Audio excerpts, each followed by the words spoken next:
Welcome back to Stuff About Tutorials. Today I'll be showing you how to pin a message in Discord. Why would you want to know how to do this?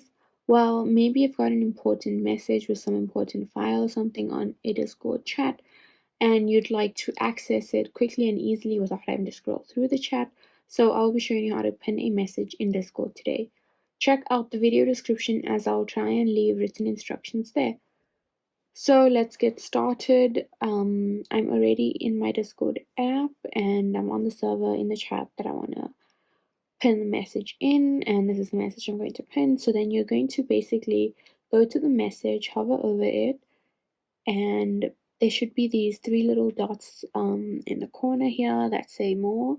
So if you click on that, and then this option here says to pin message. So if you click on pin, and then just say pin it here, your message will be pinned.